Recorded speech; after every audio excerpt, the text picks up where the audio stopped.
अलीगढ़ विश्वविद्यालय में जहाँ कि मैं प्रोफेसर था, 1980 में एक व्यक्ति मेरे पास आता है और वो इराक के उत्तरी हिस्सा का रहने वाला था और उस विश्वविद्यालय में अरबिक का वो लेक्चरर था अपने विश्वविद्यालय में इराक में, और वहाँ पर अरबिक में रिसर्च करने के लिए वो आया हुआ था। वो व्यक्ति विश्वविद्यालय में घूमता फिरा कि जानने के लिए कि उसका ये कंटेंशन था, उसके यहाँ प्रसिद्धि थी उसके देश में कि हम लोग 5000 वर्ष पहले भारत से आए हुए हैं।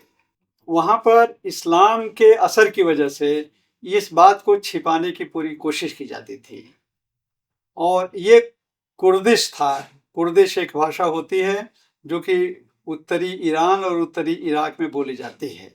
इसकी माँ जो थी कुर्दिश थी और इसका बाप जो था वो अरब था।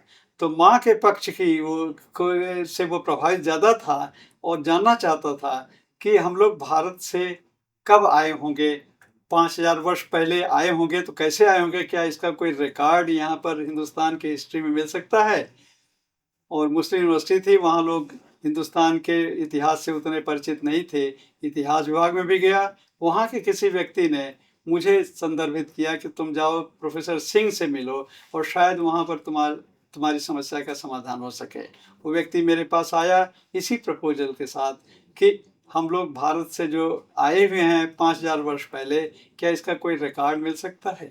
मैंने उस व्यक्ति से कहा कि जहाँ तक मुझे पता है इसका कोई रिकॉर्ड नहीं है, क्योंकि हम लोग प्राय रिकॉर्ड रखते नहीं थे। जो रखते थे वो मौखिक रखते थे। वो परंपरा से जो महत्वपूर्ण चीज़ें होती थी, जिससे पूरा के पूरा संहिताएं हैं, ये सब याद रखी जाती थी। छोटी मोटी घटनाओं का कोई स्मरण नहीं रखा जाता था।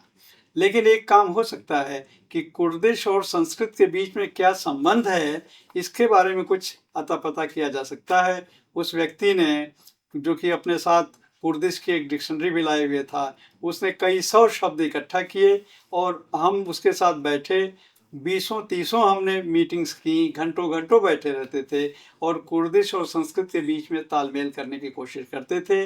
खास तौर से विशेष रूप से उन मौलिक शब्दों के ऊपर जो कि जैसे माता पिता है, भाई बहन है, या संख्यावाचक शब्द जो हैं, ये मौलिक शब्द हैं, इनमें चेंज बहुत कम हुआ है। पूरे भारतीय परिवार में, Indo European family of languages में इनकी एक रूपता प्राय मिला करती है।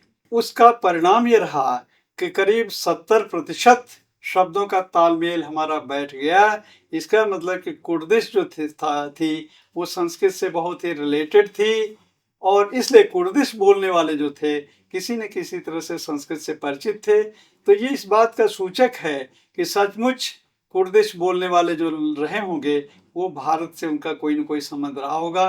कब रहा होगा ये तो कहना मुश्किल है, लेकिन एक चीज़ ज़रूर है, वो ये है कि महाभारत के बारे में कहा जाता है कि वो करीब 5000 वर्ष पहले हुआ था और उस समय यहाँ से इस देश में बहुत ही मृत्यु हो गई थी सिपाहियों की, सैनिकों की। यहाँ से भगदड़ भी हुई होगी, कितने राजे महाराजे यहाँ से भागे होंगे और उसी संदर्भ में हो सकता है कि उधर की ओर गए हों और उन्होंने बोगासकोई में किसी तरह से, जो राजा होता है एक स्थान पर, दूसरे स्थान पर भी राजा होने में उसे उतनी असुविधा नहीं होती, और वहाँ पर उन्होंने हित्ती और मितानी राजवंश स्थापित किए हों और वहाँ पर वो खोदा गया हो।